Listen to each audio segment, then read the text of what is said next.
Do you have a faucet that drips like this? Well, today I'm going to show you how to fix it on this week's episode of DIY Dad. Stay tuned.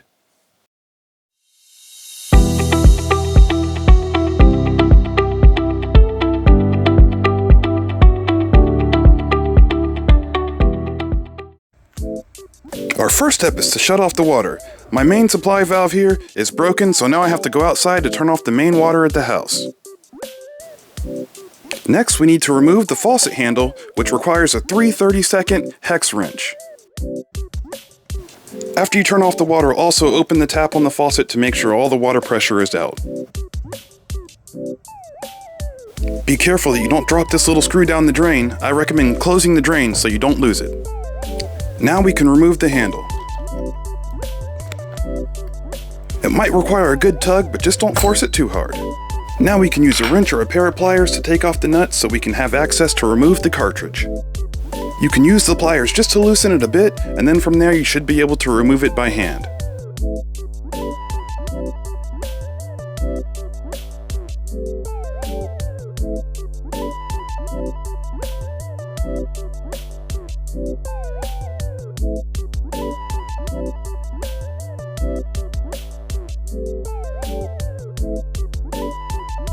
Now we can remove the cartridge. It might be a little bit stuck, so I'm using a pair of pliers here to get it out.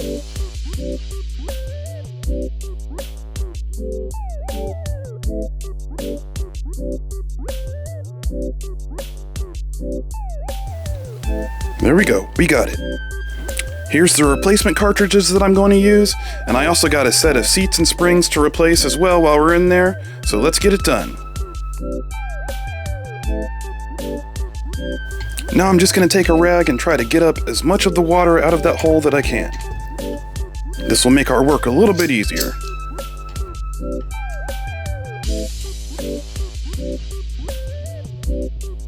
Now you can see the seat and spring in there. I'm just going to use a pair of tweezers to gently grab them out.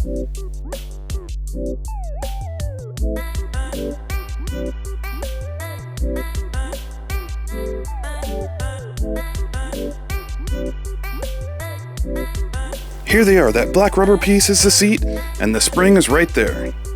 Now let's replace them. Here I'll put the seat and the spring on my hex wrench, and then I'll stick it into the hole just to kind of guide it, and then I'm going to use my finger to push it down and seat it in there all the way.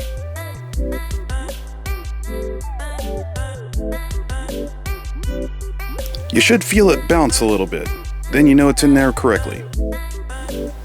Now I'm going to take this silicone grease and I'm going to put a little bit on the seat inside of the faucet.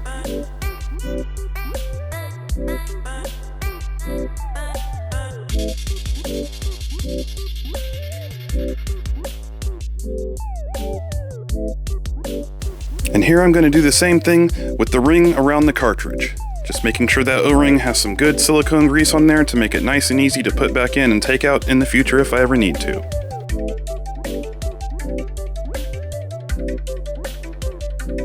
Now we can reinstall the cartridge. You want to make sure that the orientation is the same way putting it in that you took it out.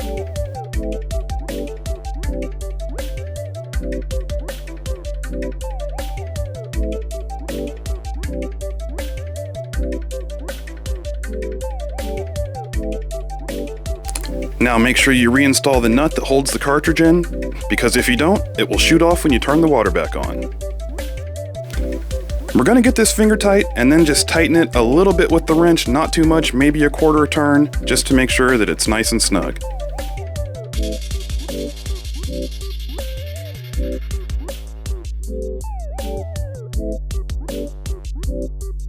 Now we can reinstall the handle and make sure that you put the set screw back in and tighten it back up.